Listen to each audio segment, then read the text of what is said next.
They claimed Deathworld training would destroy humans. She took another bite. The intake assessor had 8 arms, and the kind of face that communicated despair across species lines. He looked at me the way people back home used to look at a sky that had gone the wrong color before a storm. Like whatever was coming was already too late to stop.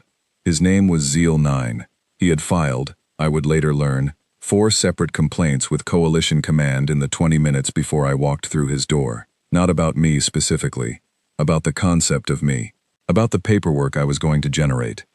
I walked in eating something I had found on a rack near the entry corridor.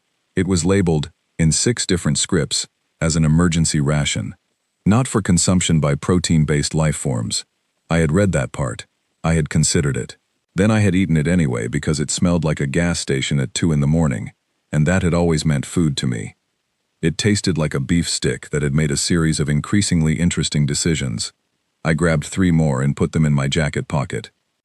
Zeal 9 watched me do this with all 4 of his upper eyes. The station was called Vethara. It was a military training hub the size of a small moon, hanging in orbit above a planet called Drethavar, which the briefing documents had described using words like hostile and non-survivable, and please do not attempt surface contact. The Galactic Coalition had been running a program here for 600 years. They called it the Culling. 50 soldiers drawn from allied species, 12 days on the surface, a beacon to retrieve, and an extraction point to reach. The survivors were considered the Coalition's finest. No human had ever been nominated. Someone in command had read my file and seen the word Appalachian and thought it was a weapons program. I was almost certain of this. No other explanation made sense.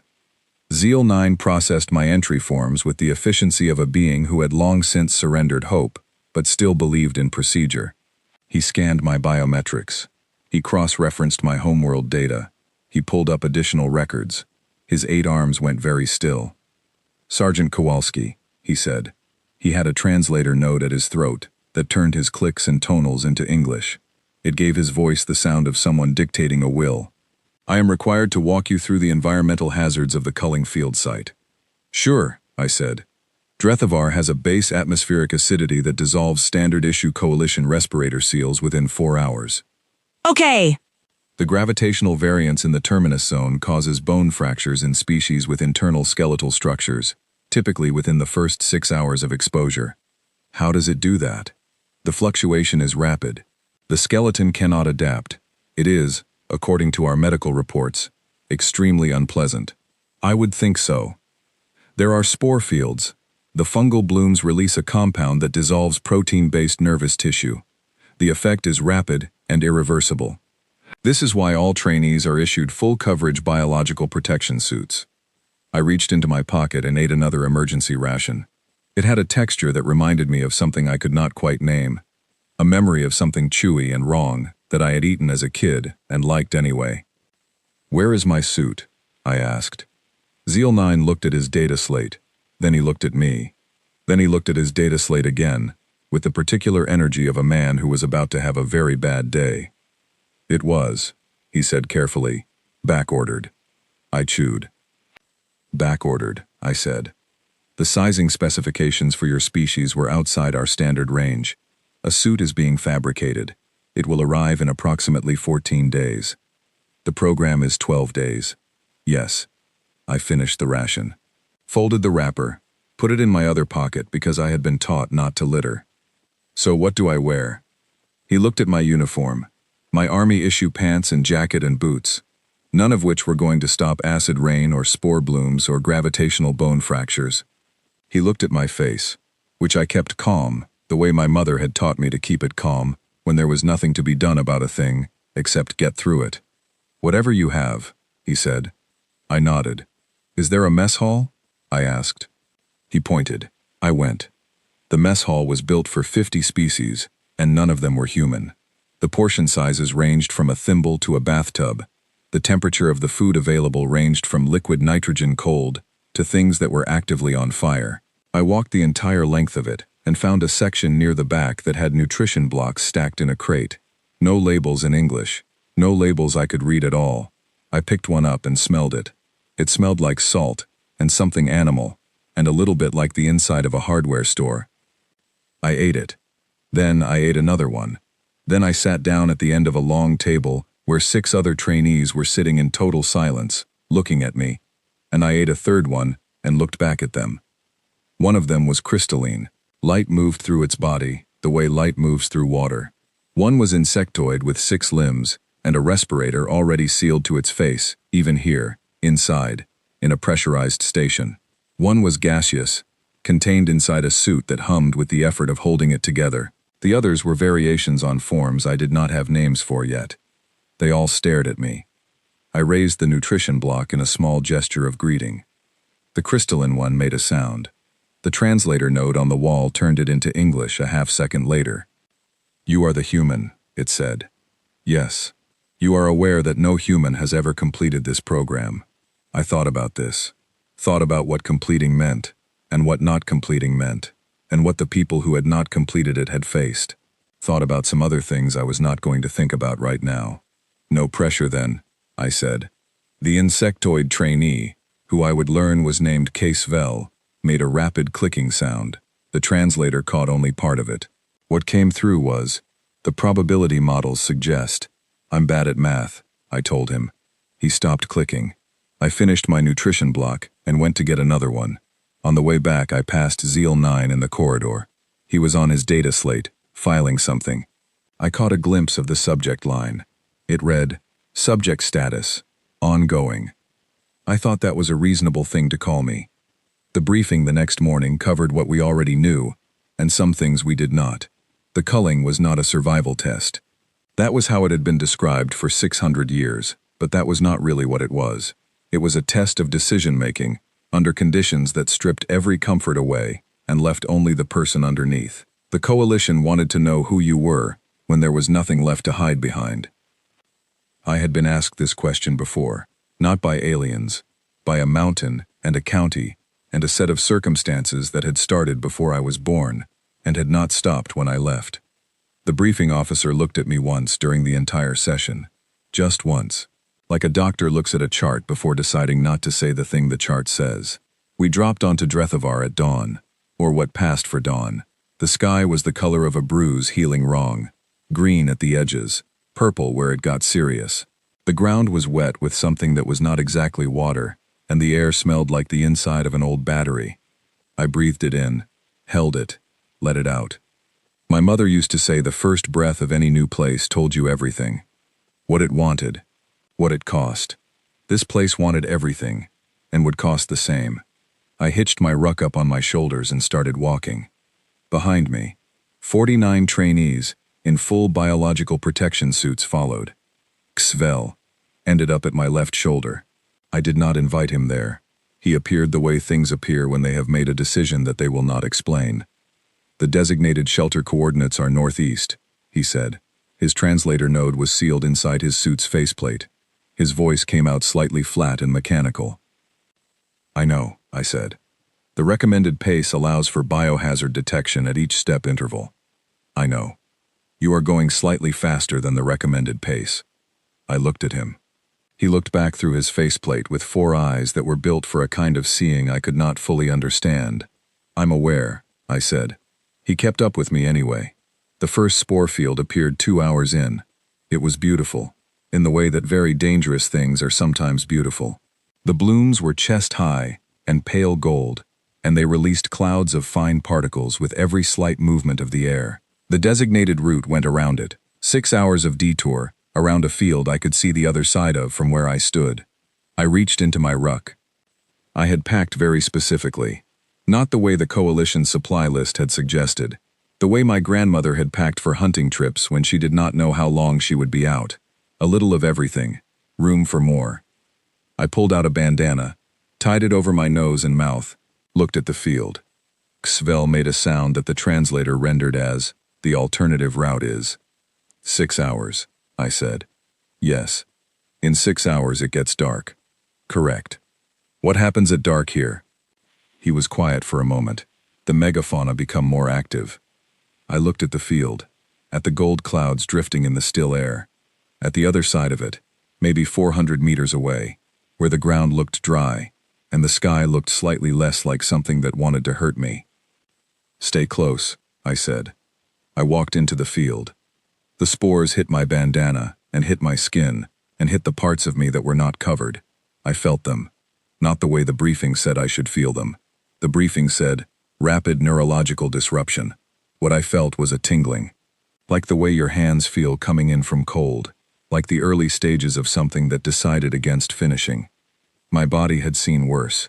My body had processed water that came out of the tap orange, and food that was technically not food, and air that tasted like the inside of a machine. My body was not a delicate instrument. It was a thing that had been used hard and had adapted accordingly. I walked through the field. The blooms brushed my arms and my face, and my hands.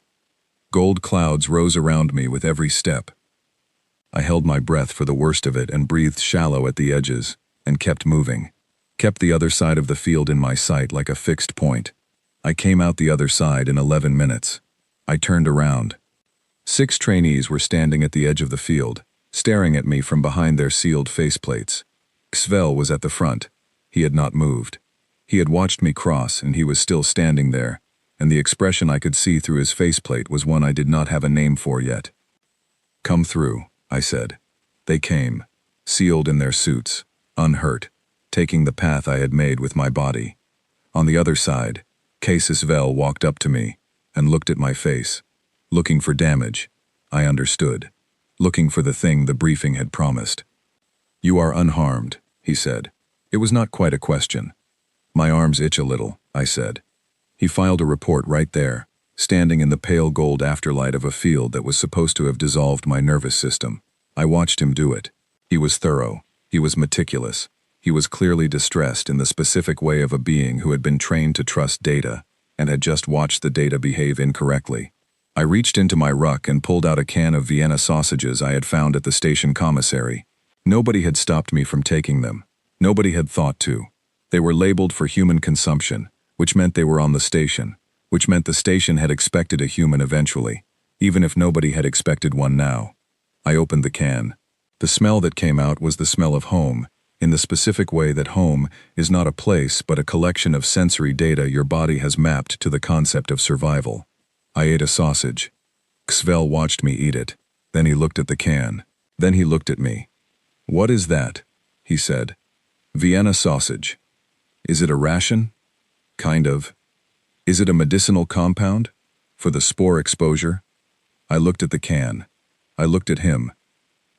"No," I said. He filed another report. "We found shelter before dark. A rock formation that angled out from a ridge and made a hollow underneath, deep enough for 7 of us to press into, dry enough that the ground was only damp and not actively hostile. I dug the space out a little more with my hands and the folding tool on my belt, and we settled in as the sky went dark and the sounds of Deathworld began. The megafauna came at midnight. The first one I heard, before I saw.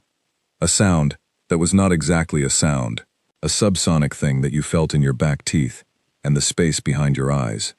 Then it came around the rock formation, and it was 12 meters of something that had evolved on a planet that was trying to kill everything on it, which meant it had evolved to win. 4 jaws, 6 legs built like columns, eyes that caught the dim light of Deathworld's 2 moons and threw it back at you cold and yellow and entirely certain. It screamed. The subsonic blast of it hit the rock above us, and dust came down. 2 of the trainees in the hollow made sounds I was not meant to hear. The crystalline one went slightly opaque, which I understood meant fear. I had not finished my Vienna sausages. My hand moved before my brain caught up with it, which is the way hands move when they have learned to do something so many times it no longer requires thought. I reached into the open can and I picked up a sausage and I threw it at the thing. Not as a plan, as a reflex. As the thing you do when something is screaming at you, and you have food in your hand, and your brain is busy with other calculations. The sausage hit it on the lower jaw. The 4 jaws opened, snapped, and then the thing went still. It put its nose to the ground where the sausage had fallen. It sniffed, then it ate the sausage. Then it sat down. It made a sound, low, not the subsonic scream, something smaller, something that, if I had heard it from something that weighed less than a loaded freight train and had fewer jaws, I might have called contented. Xvel was very still beside me.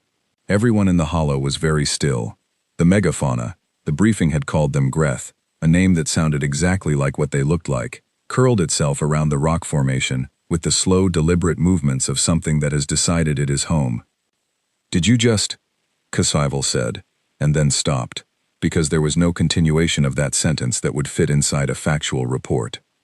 "I ate the last sausage in the can." "I fed it," I said. "You fed it."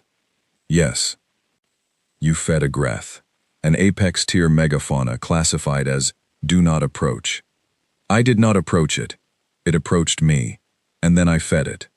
He stared at the Greth, which was breathing slowly and heavily outside the hollow, its warmth coming in with the night air. "Those are different things," he said. "Mostly," I agreed. I put the empty can back in my ruck. "You did not leave containers lying around." That was something I had learned a long time ago in a place that had nothing to waste. Not because it was polite, because you might need the container later. I lay down on the dry part of the ground and looked at the rock above me. The Greth breathed outside. The coalition trainees breathed inside. Xvel filed another report in the dark, his fingers moving on a tablet that cast pale blue light on his faceplate. I closed my eyes. The mountain used to breathe like this. At night, when everything was quiet, you could feel it. The ground moving in ways that were not movement. A pressure from below like something sleeping. I had always slept fine next to it. I slept fine here too. Day 4 on Drethavar, and Zeal 9 had already invented a new classification category.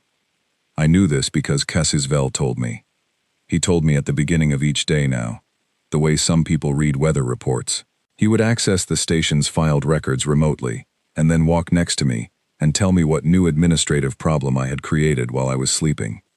"He has opened a subfile," Cassivel said, titled Kowalski Anomalies.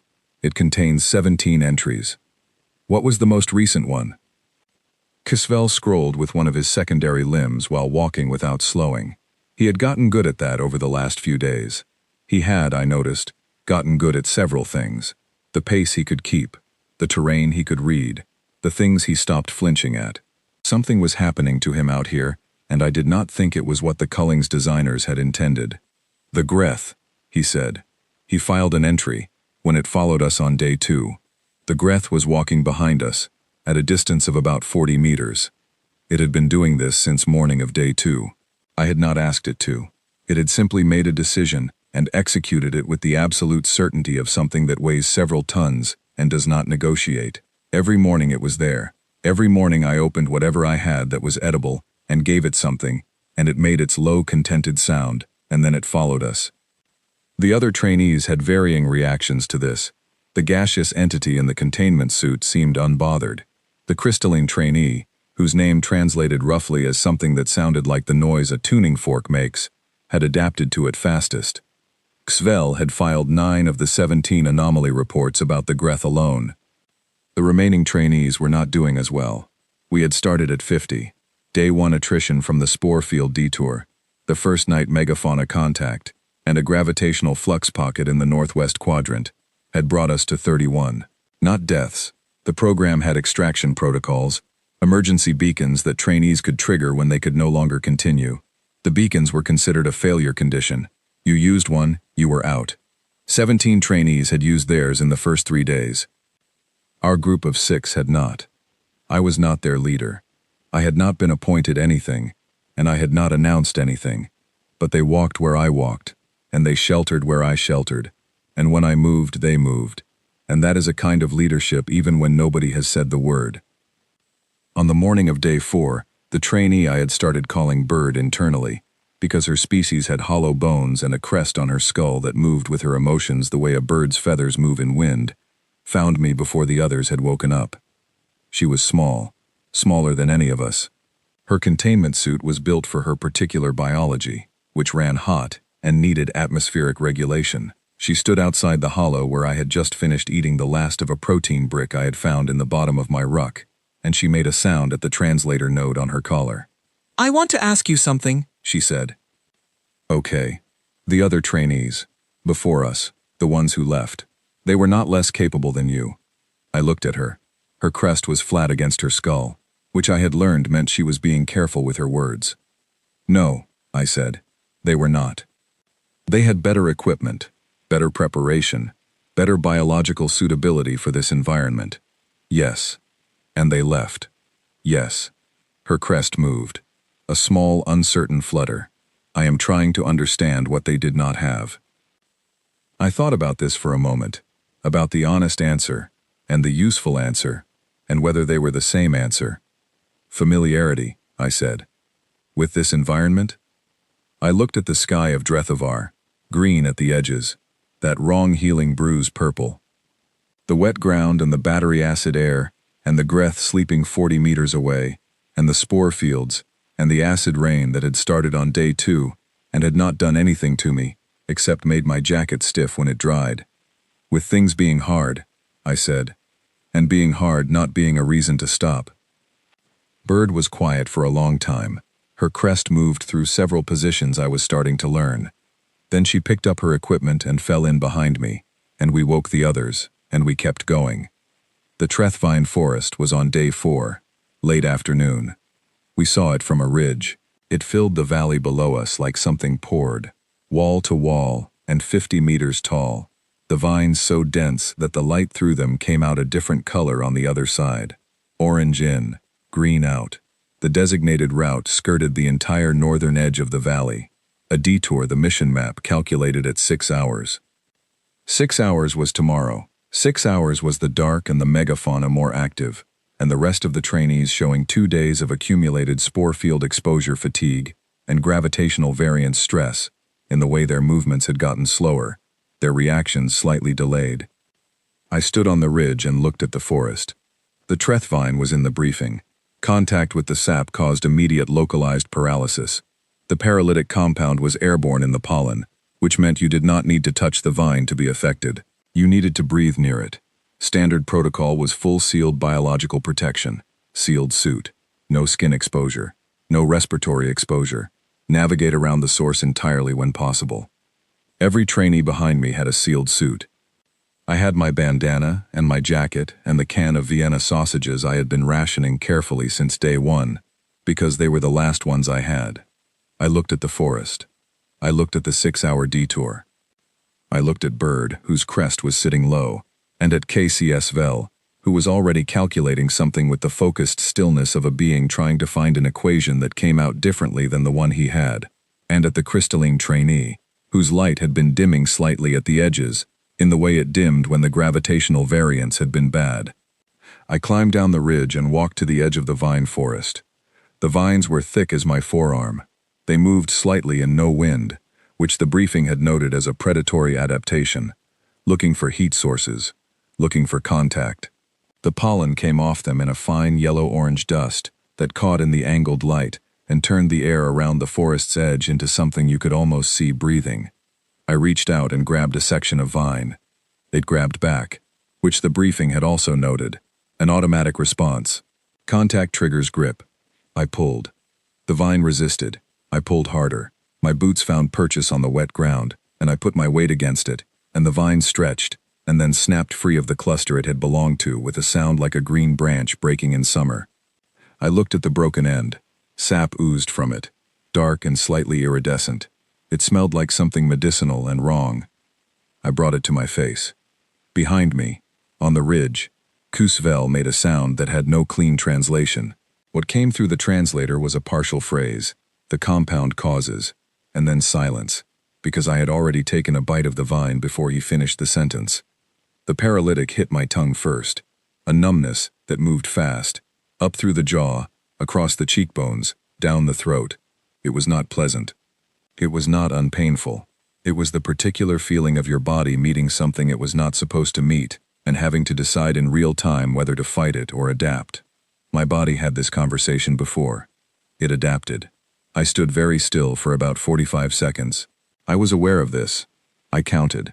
I stood in the pollen cloud at the edge of the Trethvine forest, with a bite taken out of a section of vine, and I stood still, and I let my body do what my body knew how to do, which was process things that should have been worse, and come out the other side still standing.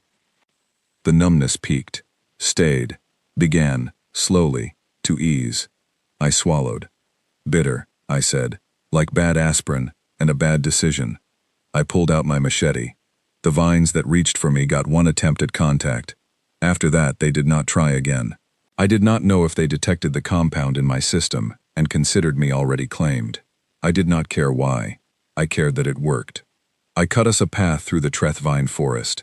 400 meters of vine and pollen, and the orange-green filtered light, and the sound of the machete, and my own breathing.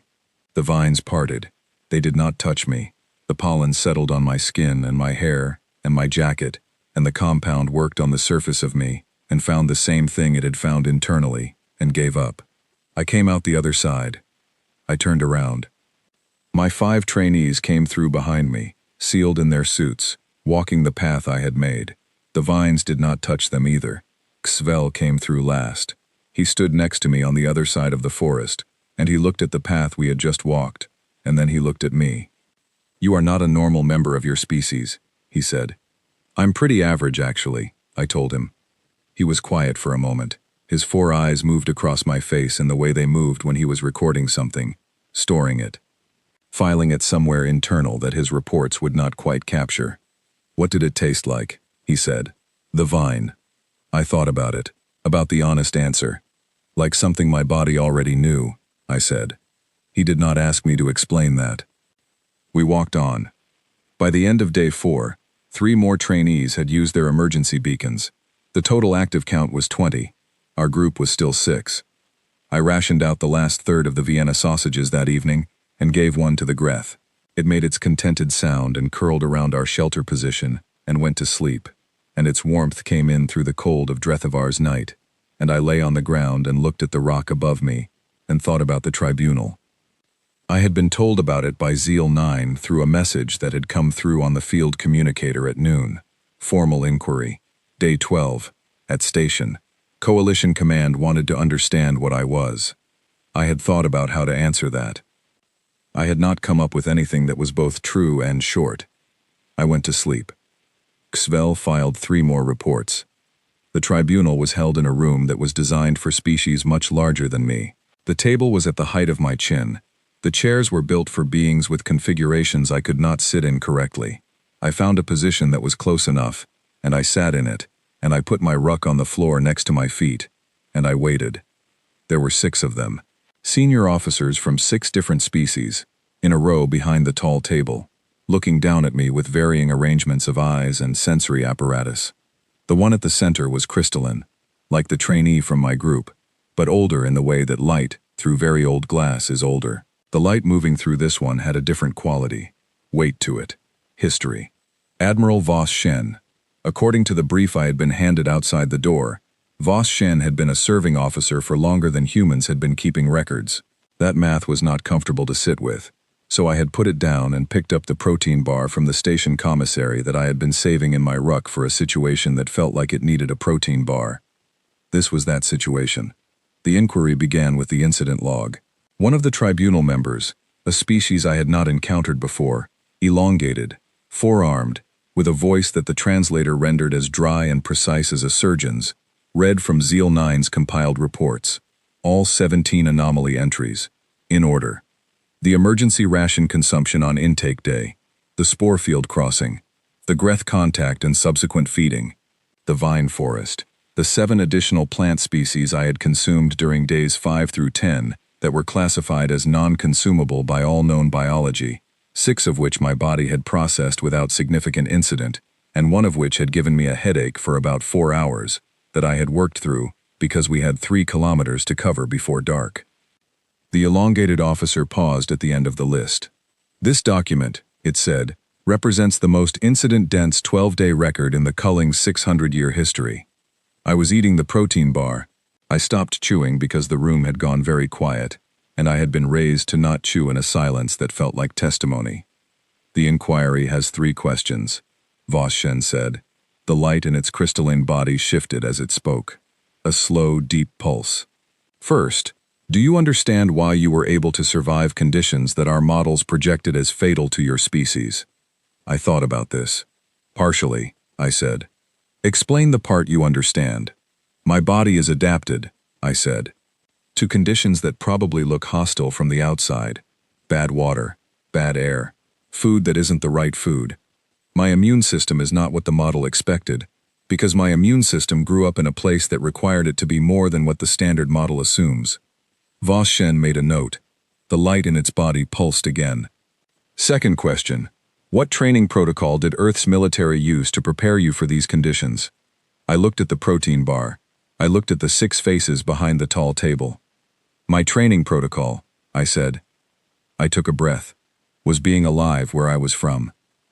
The room was quiet. Clarify, Voss Shen said, and something in the way it said the word, not demanding, but careful, like it understood it was asking for something the speaker might not want to give, made me look at it directly. The protein bar wrapper crinkled when I set it down on the edge of the table. I had not planned to say any of what came next. I had planned to give a short answer that was technically true, and leave the rest of it where I kept it, which was somewhere behind the part of me that handled logistics and resource management, and the next step of whatever needed a next step. But the room was very quiet, and Voss Shen's light was doing that slow, deep pulse that felt, for a reason I could not have explained, like listening, and the words came out before I made a decision about them. The place I grew up in, I said. The mountain was sick, had been for years. The water that came out of the tap was the color of old rust sometimes. You couldn't tell the children that, so you just drank it. You ate what you could find and what you could afford, and what was left after everything that needed to be paid was paid, which wasn't much, and none of it was the right food according to any chart I've ever seen. My father went into the mountain every day. He came out in a box when I was 11. My mother made food out of whatever was available, and we ate it, because not eating was not a category of option. I picked the protein bar back up, not to eat it, just to have something to hold. I joined the military because they fed you 3 times a day, every day, guaranteed. That was the most remarkable thing I had ever heard. I had never been somewhere that promised that. The room stayed quiet for longer this time. Casvel was behind me. He had been assigned as my escort for the formal proceeding. I did not turn around to look at him. I knew what I would see, and I did not need to see it to know it was there. The elongated officer had stopped making notes. One of the others, I had not learned its name, a fluid species, translucent, that moved slightly even when it was sitting still, made a sound that the translator did not catch at all. Some things do not translate. The sound it made was one of them. Voss Shen's light pulsed slowly. Once. Twice. Third question, it said. Why did you continue? Each day, after the conditions made continuation irrational by every metric we measure. I had the answer to this one. Not because I had prepared it, because it was the only true thing, and the true things come fast when you have already said the harder ones. Because stopping was not a category of option, I said. It never was. I just took the same set of conditions I already had and applied them to a different location. Voss Shen was quiet.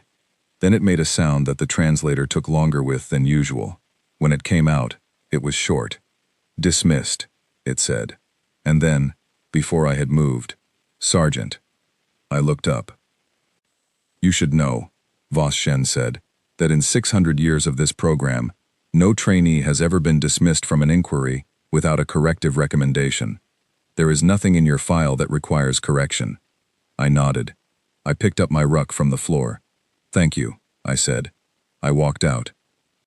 In the corridor outside, I stopped and stood very still for a moment, with my back against the wall and my eyes on the ceiling, and I breathed in the recycled station air that smelled faintly of something chemical and faintly of 600 years of soldiers passing through, and I stayed there until the thing that had been moving behind my chest settled back down into the place it lived.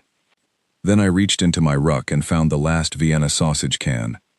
I had been saving it. I opened it. I ate a sausage in the corridor outside the tribunal room, and it tasted exactly like it always had, and that was the whole point of it. Casvel came out a minute later. He stood next to me. He did not say anything for a while, which was unusual for him. I grew up in a city, he said eventually. Climate controlled, every nutrient calibrated. I have never been hungry in my life. I know, I said. I did not understand what that meant until now. I offered him the can. He looked at it. At the remaining sausages sitting in their pale liquid, none of which were appropriate for his biology in any technical sense. He took one. He looked at it for a moment. He put it back. "I think that is something that has to be yours," he said. I ate it instead.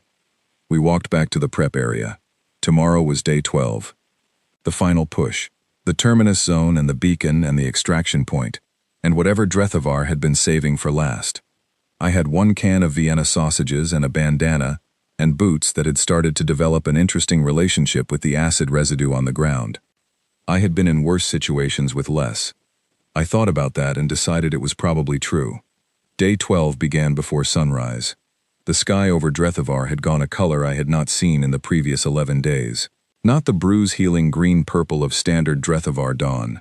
Something darker, a red at the bottom where the horizon was, and a gray above it, like the gray of very old metal, and between the two, a stripe of amber that made the whole thing look like a wound that was thinking about closing but had not decided yet. I stood outside the shelter and looked at it and ate the second-to-last sausage from the can. Behind me, the 5 trainees who had stayed were getting their equipment together.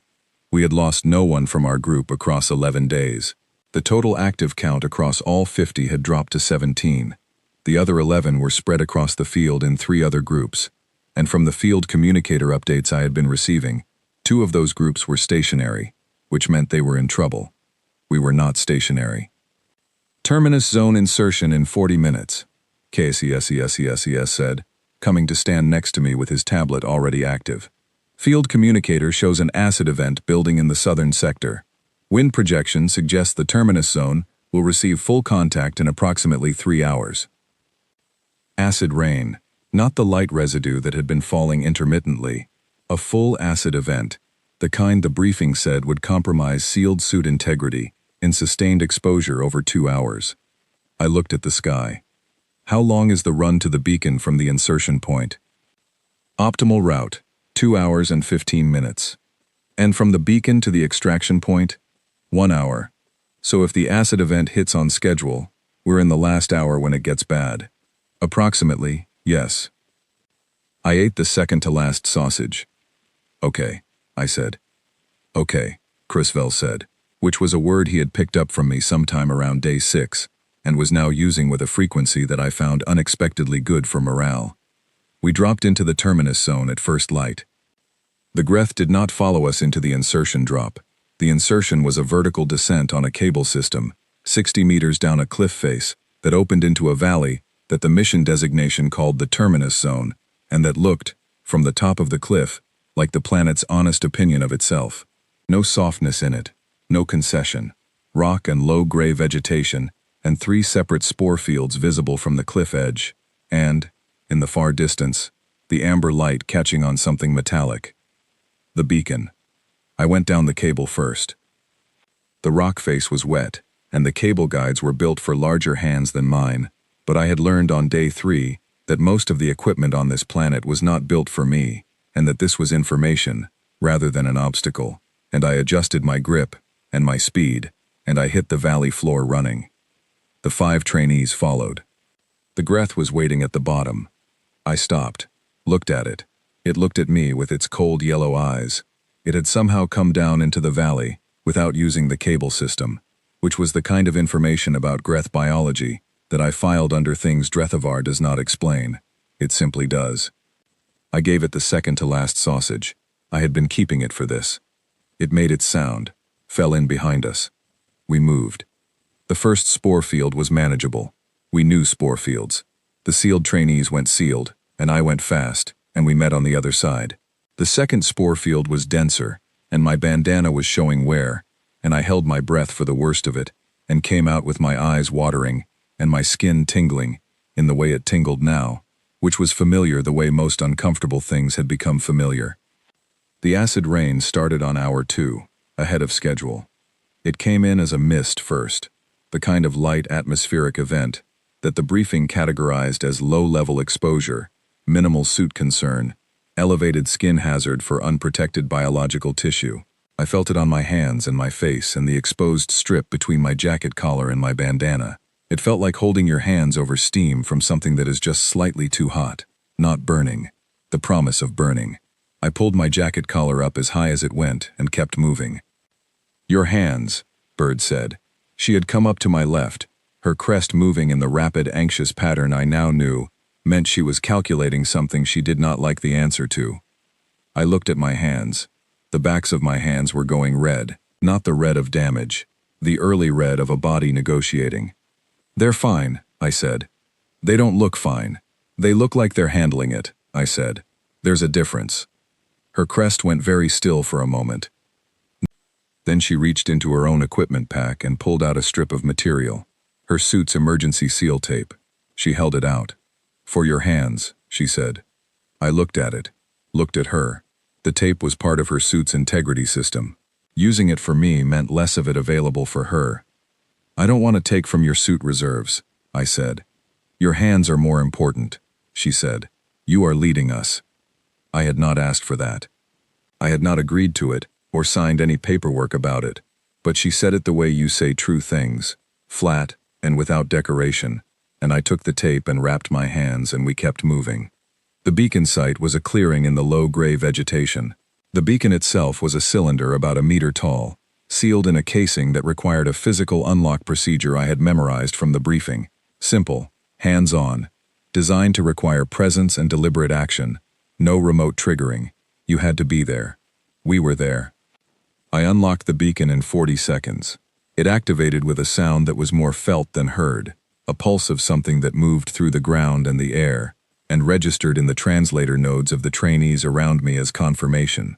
Beacon active. Extraction sequence initiated. 1 hour to extraction point. The acid rain had gone from mist to steady. I could feel it now in the way that was more than negotiation. A line on the back of my hands where Bird's tape ended, the acid working at the edge of it.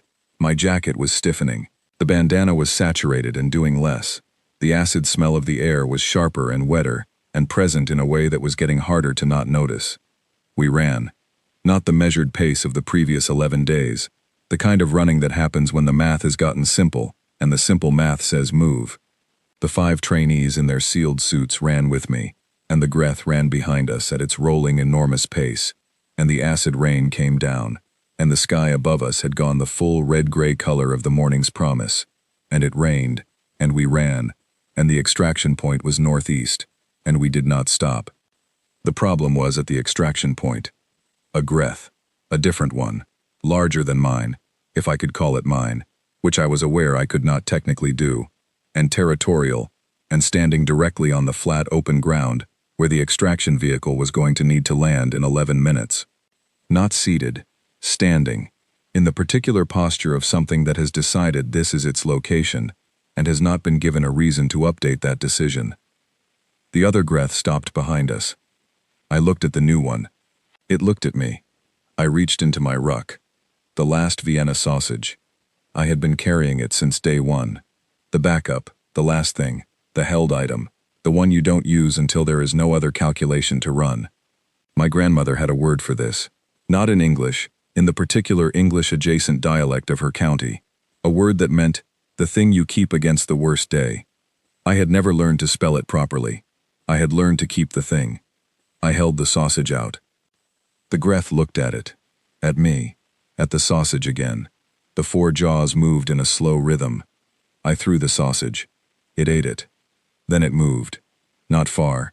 3 meters to the left. Enough. The extraction vehicle came down in a rush of displaced air that flattened the gray vegetation in a circle, and the ramp came open, and we ran for it, and the acid rain came down on all of us, and I ran with my stiff jacket, and my red hands, and my saturated bandana, and I ran up the ramp, and I was inside. The trainees came in behind me. Bird, the crystalline one, whose light was moving rapidly through colors I had not seen before, which I chose to interpret as relief. The gaseous entity in its containment suit.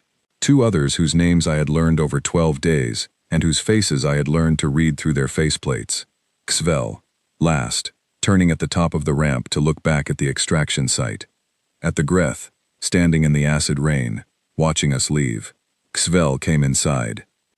The ramp closed.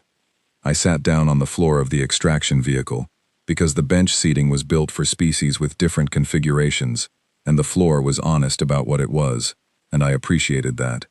My hands were shaking slightly.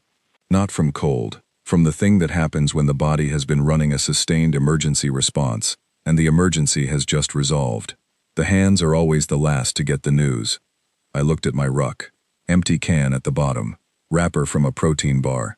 Worn down supplies of the various things I had carried and used and rationed across 12 days. A bandana that had done more than any bandana was technically supposed to do. I turned the ruck upside down. Nothing left. I put it back on. Kesvel sat down next to me on the floor. Not in the seats.